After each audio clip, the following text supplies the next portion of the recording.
Today we are building a Lightning Army of One budget commander deck because the prices of Final Fantasy product are just absolutely ridiculous right now and they are not worth buying. I hope there's been a price correction by the time this video comes out because the prices that are on the shelves at the minute for play boosters, collector boosters, pre-con boxes are just absolutely absurd. So yes, budget deck, Lightning Army of One, quadruple damage to your opponents. Let's do this. Lightning Army of One is 1 red and a white for a legendary creature human soldier that's a 3/2 with first strike, trample and lifelink. And they have this fantastic ability called Stagger. Whenever lightning deals combat damage to a player, until your next turn, if a source would deal damage to that player or a permanent that player controls, it deals double that damage instead. Lightning is an absolutely fantastic commander, especially once you give her double strike and her abilities then stack. So we can debuff an opponent to take 4 times damage from any source until our next turn. This is absolutely ridiculous. Here is the deck in its entirety, and there are 3 main sections I really want to focus on with you guys, and that's the direct damage, the protection, and also the double strike. Obviously we have all the usual stuff with card draw, removal, ramp, things like that, ways to make her unblockable.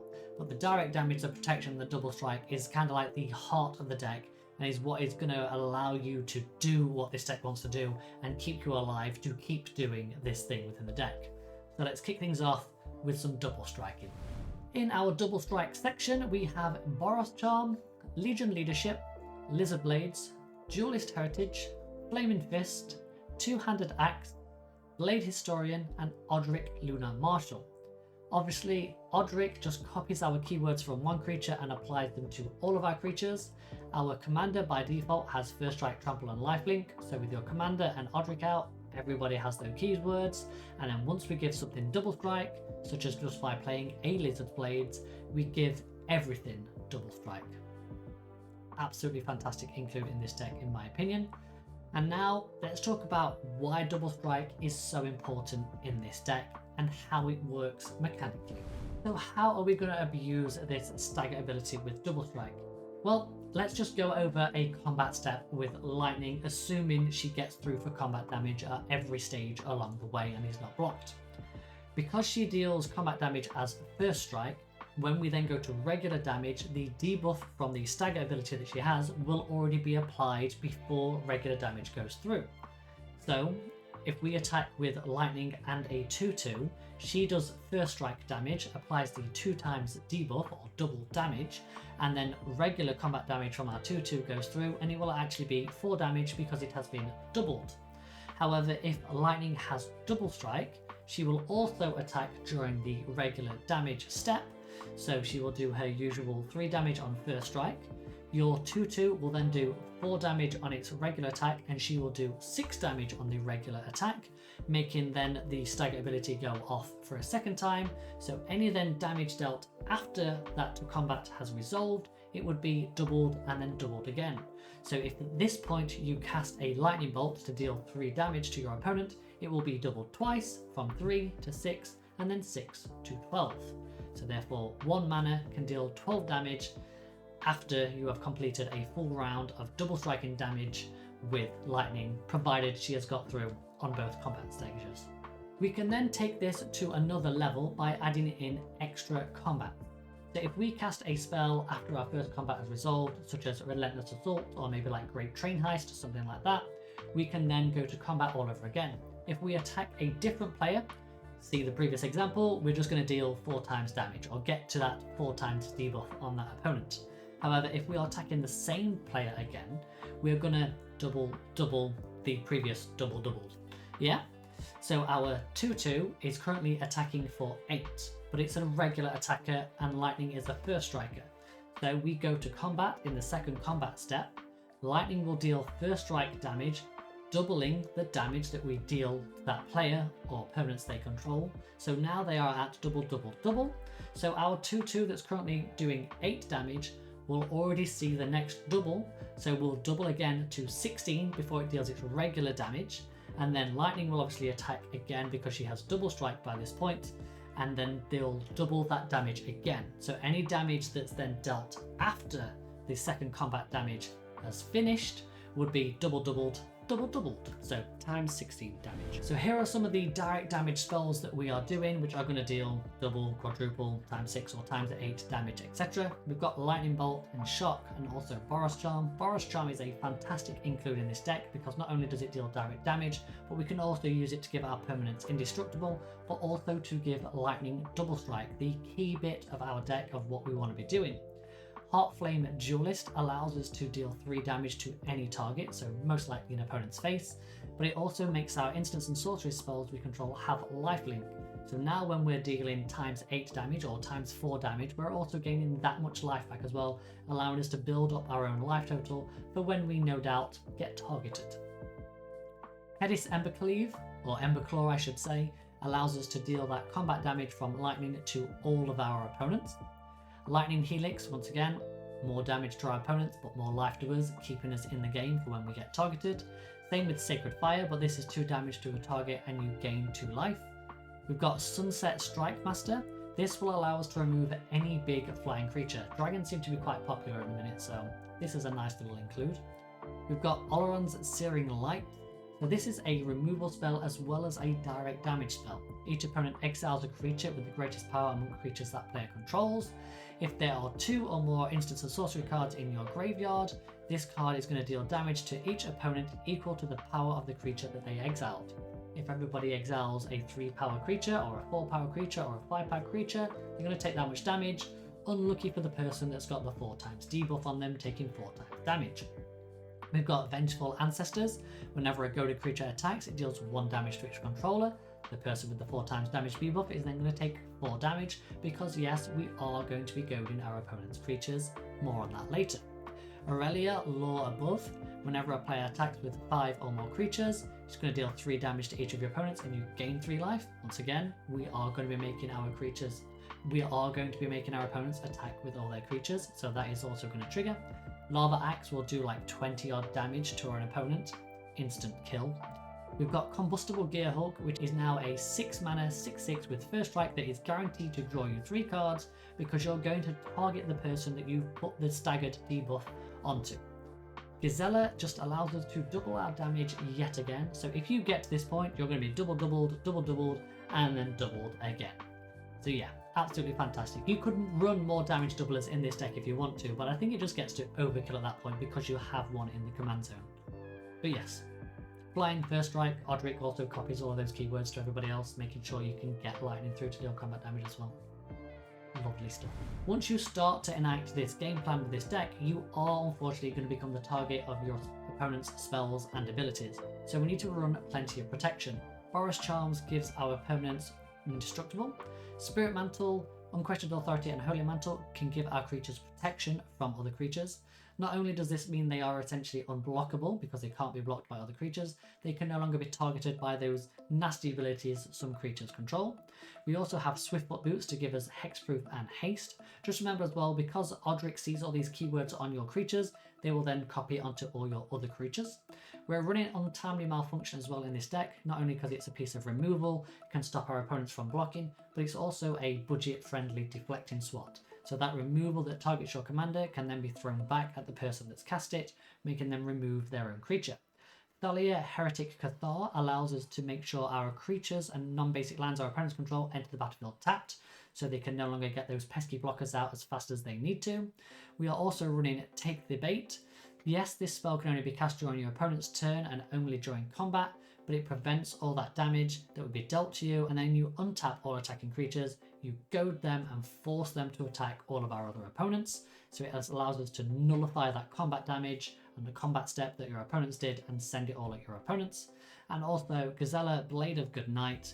If a source would deal damage to you or opponent you control, prevent half of that damage rounded up. I'm going to quickly run through all the other sections now so you have a full rounded understanding of this deck. So for Goad, we are going to use the Popular Entertainer, Shiny Impetus, Disrupt Decorum, Take the Bait, Vengeful Ancestors, the Sontaran General, and Taunt from the Rampart. This allows us to goad specific creatures our opponents control, or just all of their creatures, depending on how surgical we want to be with our strikes. For extra combat spells, we have Great Train Heist, Combat Celebrant, Relentless Assault, and Full Throttle. Now there's a really nice little interaction that I would just want to point out with Sunforger here. Sunforger allows us to pay 2 mana to unequip this equipment and then search for an instant spell with converted mana cost 4 or less and cast it without paying its mana cost. We can search for Great Train Heist, cast it without paying its mana cost. Spree, we choose one or more of these to pay as an additional cost when we cast this spell. So we cast it for free with Sunforger after we've tutored for it, we pay the extra 3, we untap all creatures you control. If you're in your combat phase, there is an additional combat phase after this phase.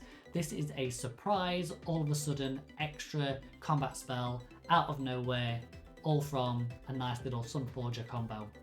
Love this. This will definitely catch some people off guard. If you manage to pull this off in your games, let me know in the comments below. For removal in this deck, alongside the direct damage stuff that can also target creatures, we are running Lightning Axe, Swords to Plowshare, Razorgrass Ambush, Untimely Malfunction, Chaos Warp, Generous Gift, Stroke of Midnight, and obviously Oloran's Searing Light, which I've already spoke about. This gives us a good range of being able to deal with any type of permanent our opponents might have on the board that is a bit pesky that we need to remove. To make sure lightning can get through to deal combat damage, we have several ways to make it unblockable. I've already spoke about Spirit Mantle, Unquestioned Authority, and Holy Mantle and protection from creatures, but we are also running it Trailblazer's Boots. This makes sure that we can get through to deal that combat damage and we don't have to worry about lightning dying. We're running 12 ramp spells in this deck of varying mana costs. This is to ensure that we can get to that 4-5 mana spot pretty easily because we want to be able to deal combat damage or double strike damage, then cast an extra turn spell and then maybe even a burn spell after that. So we need to make sure we can do all of that, and to do that we need mana. So Curse of Opulence, Soul Ring, Wayfarer's Bauble, Arcane Signet, Boros Signet, Felwar Stone, Knight of the White Orchid, Loyal Warhound, Sunset Strike Master, Talisman of Conviction, Smuggler's Share, and Big Score. For card draw in this deck, we are running Faithless Looting, Thrill of Possibilities. We've also got Smuggler's Share, Big Score, Mangara the Diplomat, Aurelia the Lore Above, and Combustible Gearhulk. Mangara the Diplomat and Smuggler's Share I feel are often overlooked because they are on the lower end of the power scale compared to some other draw spells, but they just allow you to keep pace with what your opponents are doing. The faster that they storm off, these allow you to just keep pace with those a little bit more. We're also running some card advantage with Radiant Scroll Wielder, which allows you to exile an instant sorted card from your graveyard and then basically recast it, which is a little bit random, adds a little bit of fun, flavour, but also allows you to get double use out of all your burn spells, which is very nice. As for our mana base and our lands, we've got 38 lands in this deck, so we've got a pretty good job of getting to that 3 mana, 4 mana, plus our ramp to get that 5, 6 to be able to do all the things we need to do. There is nothing crazy in here, so there are quite a few tapped lands. So if you want to upgrade this deck and take it to the next level, I would definitely start with the mana base. We've got a few key cards in here though that are quite budget friendly, which is Access Tunnel, Rogue's Passage. They essentially allow our commander to be unblockable. Sunhome Fortress allows our commander to gain double strike should we not have one of our double strike spells available. And yeah, that's it. We're also running the Secluded Steppes and the Forgotten Cave for cycling. So if we draw them in the late game and we don't need them, we can cycle them away. Same with the Blasted Landscape. But yeah, Ash Barrens allows us to colour fix as well as the Evolving Wilds and Terramorphic Expanse. So yeah, nothing crazy in this mana base. So if you are looking to take this deck to the next level, definitely look at the mana base first. So let's have a look at some stats of this deck. As you can see, we've got a nice curve. So we've got lots of 1s and 2s, and then we slowly go down as we get to the 3s, 4s, and 5s because we don't want to draw these in our opening hands. We want these in the late game. If you want to understand how to build a deck with a good mana curve using probability, I did a whole video about that. I'll put a link up in the corner for you. And yeah, 45% of the deck is white, which is covered by 48% of the mana base. 61% of the deck is red, which is covered by 60% of the mana base. So it's a little bit tight there. 15% of the deck is colourless, covered by 18% of the mana base. The average mana value of our deck is 2.8. So we are definitely on the aggressive low end curve. So we want to be sure we're getting out those turn 1s, those turn 2s, turn 3 plays, things like that. So if you draw your opening hand and you've got 4s and 5 drops, mulligan that away. You want to be making sure you've got a couple of 2s, a 3 maybe, or a couple of 1 drops in there, you know, because you're casting your commander on turn 3 as well. So yeah, definitely on the aggressive side of things. So if you are thinking about building this type of deck, here are some cards that you might want to consider within your 99. We have Lightning Security Sergeant. She is once again a 2/3 with Menace, so she can get through to deal like combat damage pretty nicely. And when she deals combat damage, you're going to exile the top card of your library, and you can play that card for as long as you control Lightning. Yeah, if you want to do more extra combats, Aurelia is the queen of extra combats, which is very nice. More direct damage with Deflecting Palm, which is also kind of a protection spell. And because we're probably holding up mana for this spell, Take the Bait to goad our opponent's stuff, holding up for Deflecting Palm is also quite good. Path of Metal is also deals direct damage to all of our opponent's creatures when it enters. And that is also one of the reasons why I didn't include it by default, because there are about 4 or 5 creatures in our deck that it actually would kill on our own board state. Obviously, if we've got our Commander and Odric out, our entire board state is absolutely fine, but she does flip over into a land that is also a removal spell. So if you really want to run this and you don't mind taking the hit and you're going to play around your own creatures because they've only got 1 toughness, that's absolutely fine. Use this card. Yeah, in terms for lands, like I've mentioned earlier, if you want to upgrade the deck, the mana base is definitely the way to go. So we've got all of the pathways, we've got Spectator Seating, Sunbaked Canyon, Sunbillow Verge, Sundown Pass. Obviously you could go with the fetches and the shocks, things like that, if you really want to take the deck to that next level. And speaking of taking it to the next level, if you are wanting to run game changers, Deflecting Swat, Jeska's Will and Teferi's Protection are the 3 game changers I would recommend you put in this deck first. And there we have it. That is the Lightning Army of One Commander deck that I have built for all around about €50. Really nice, solid deck that can do some big damage and really catch your opponents off guard if they're not ready and paying attention, all without any type of game changers and on a budget. Like, yeah, absolutely fantastic deck. If you are quite budget friendly and want to make sure that you are putting your money in the right places and getting the best bang for buck, as people say these days, I did a whole video talking about the expensive side of Magic and how if you are a bit more savvy, you can buy the right things in from the right places and save yourself some cash. I'll put a link to that all over here. And if you want to see more content like this, I'll put a link to my face over here and you can click on that and subscribe for more. Right, thank you very much for watching. I appreciate your support and I shall see you all in the next video. Goodbye for now.